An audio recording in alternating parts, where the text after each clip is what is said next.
Good morning বন্ধু বান্ধৱীসকল, কি খবৰ? সকলোৰে ভালে আছে নিশ্চয়। আজি ব্লগটো ইয়াৰ পৰাই আৰম্ভ কৰিলোঁ। ৰাতিপুৱাৰ মই ছোৱালীক স্কুলত পঠাবৰ কাৰণে টিফিন ৰেডি কৰি দিলোঁ আৰু ৰাতিপুৱা যোগাৰ কৰিলোঁ। আজি ইডলিৰ লগত দালি আৰু চাম্বাৰ যোগাৰ কৰিছোঁ।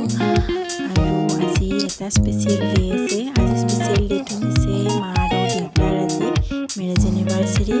আৰু এয়া ইডলি চাম্বাৰ ৰেডি হৈ গ'ল। খাই লৈ উঠি ওপৰত গ'লোঁ, কাপোৰ মেলি দিলোঁ আৰু মোৰ বাইদেউ ছোৱালী ভাগিনজনীও আহিছে, তাইৰ লগত কাপোৰ মেলি আহিলোঁ। আৰু আজি ল'ৰাৰ লগতে 11 মাহ কমপ্লিট হ'ল, তাইও অলপ ফটোশ্বুট কৰিলোঁ। আৰু আবেলি অলপ যা যোগাৰ কৰি তাইৰ আটা মাৰিলোঁ আৰু এয়া ফটোশ্বুট কৰিলোঁ আৰু এয়া আটা মাৰি থৈ দিলোঁ আবেলিৰ বাবে। আৰু এয়া এতিয়া পায়স বনাম। পায়স বনাবৰ বাবে খেজুৰবোৰ কাটি লৈছোঁ। এইটো চেনিৰ পায়স নবনাওঁ, এইটো খেজুৰ গুড়ৰ পায়স বনাম। এয়া পায়স ৰেডি হৈ গ'ল বনোৱা। আৰু আবেলি দিবৰ বাবে বুটৰ দাইল বনাইছোঁ। আৰু এয়া মা আৰু দেউতাৰ মেৰেজ এনিভাৰ্চাৰীৰ বাবে কেক আনিছিলোঁ, মা দেউতাই গম নাপায়। এয়া ছাৰপ্ৰাইজ কৰি আনিছিলোঁ।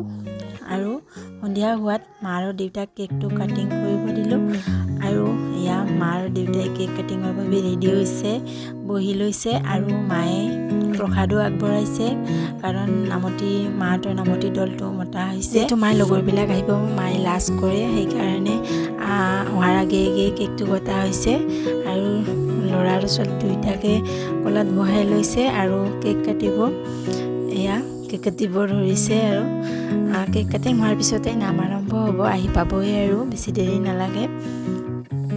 খোৱাৰো অলপ যা যোগাৰ কৰিছিলোঁ, কিন্তু ভালদৰে উঠোৱা নহ'ল। আৰু শেষলৈকে ভিডিঅ'টো চাব। ভিডিঅ'টো ভাল লাগিলে লাইক, কমেণ্ট আৰু ছাবস্ক্ৰাইব কৰি দিব। স্কিপ নকৰাকৈ ভিডিঅ' এই বিশেষলৈকে যাব। প্ৰত্যেক বছৰে এয়া বিশেষ হৈ থাকে, তাৰে কামনা কৰিলোঁ। মা দেউতাৰ এই মৰমবোৰ যাতে সদায় থাকে। আৰু সন্ধিয়াৰ বাবেও বিশেষ নোৱাৰিলেও অলপ আয়োজন কৰিছে।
আৰু শেষত এয়া অলপ যি যা যোগাৰ কৰিলোঁ, এইখিনি মোৰ বাইদেউৰ ছোৱালী ভাগিনজনীয়ে ভিডিঅ' কৰিলে, তাৰ বাবে এইখিনি দিব পাৰিলোঁ। আৰু এয়া আমাৰ ওচৰৰে বৌ এজনী সহায় কৰি দিছে পুৰি বনোৱাত। আৰু আজিৰ ভিডিঅ'টো ইমানখিনি। কেক কাটিঙৰ সময়ত কেইখনমান ফটো উঠিছিলোঁ, সেয়াই শ্বেয়াৰ কৰিলোঁ আপোনালোকৰ মাজত। আজিলৈ ভিডিঅ'টো ইমানখিনিয়ে আছিল। আজিলৈ bye bye and good night.